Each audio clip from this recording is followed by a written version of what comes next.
గ్లాస్లో పెట్టి ఇస్తాడు. ఇవి 2 కలిపి అమ్ముతాడనమాట. ఇది వచ్చేసి కాస్కో ప్రోడక్ట్. ఇది ఒక్కసారి ఓపెన్ చేస్తే మాత్రం 1 మంత్లో యూజ్ చేసేసేయాలి. సో ఇది మేము ఓపెన్ చేసి 15 డేస్ అవుతుంది. మేము డైలీ యూజ్ చేస్తాం కాబట్టి మాకు త్వరగా అయిపోతుందన్నమాట. సో ఇది ఇంకా ఓపెన్ చేయాలి, ఈరోజు రేపో ఓపెన్ చేయాలన్నమాట. సో కాస్కో అనేది అన్ని హోల్సేల్లో అమ్ముతాడు. చాలా తక్కువ రేటు అని అనను, క్వాలిటీగా ఉంటుంది. ఎక్కువ రేట్సే ఉంటాయి కానీ క్వాలిటీ అనేది మనకి చాలా కనబడుద్ది అనమాట. కాస్కో నుంచి తెచ్చిన లెమన్ జ్యూస్. సో ఈ ప్రోడక్ట్ వచ్చేసి 100% ఆర్గానిక్ అనమాట.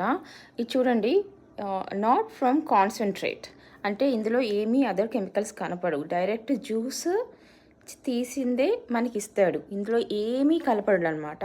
So the women who are lazy can use this. కొంచెం కాస్ట్ ఎక్కువ